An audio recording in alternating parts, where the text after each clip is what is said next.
Okay, we've all been there, right? You're at the holiday dinner, the family's all gathered, and the air is just thick with all the things everyone is thinking, but nobody is saying. It's a tradition as common as turkey and pie. But if you ever stop to think about what that silence is actually costing us, just think about your own family table for a second. Is there a kind of silent agreement? You know the one, that unspoken list of topics that are totally off limits? It almost always starts with politics and religion. It's a strategy, for sure, and it's all designed to just keep the peace.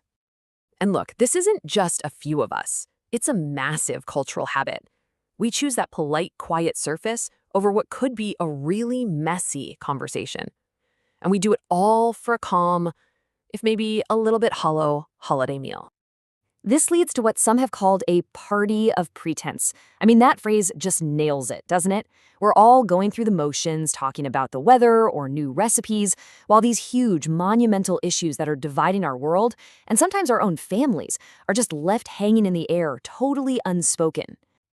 And here is the great paradox in all of this. The goal, of course, is temporary peace. But the actual result? It's growing division. By building these little walls around tough topics, we don't actually heal any rifts. We just let them get deeper and wider in the dark. So let's talk about the high cost of all this silence, because this strategy of avoidance, it's not harmless. It has real effects on our relationships and, believe it or not, on the legacy we leave behind. The fallout is actually pretty significant. When we refuse to engage, we feed misunderstanding and even contempt. We get stuck talking about trivial stuff, which only makes the real division feel even bigger. And, maybe worst of all, we are actively teaching our kids that the most important issues are the ones we should never, ever talk about. And here's the real kicker, the big irony.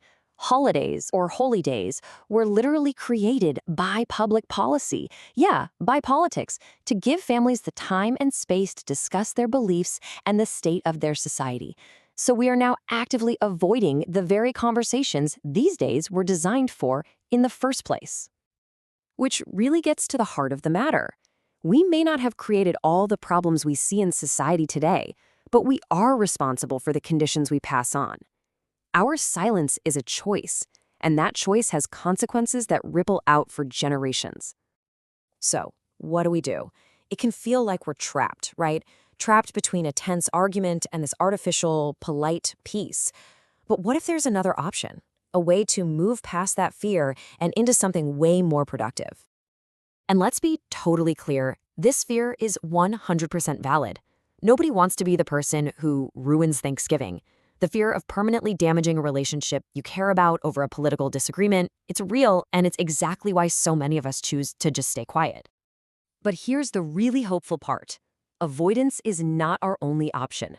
Another path actually exists, a structured, proven way to have these conversations that doesn't tear us apart, but instead helps us build common ground.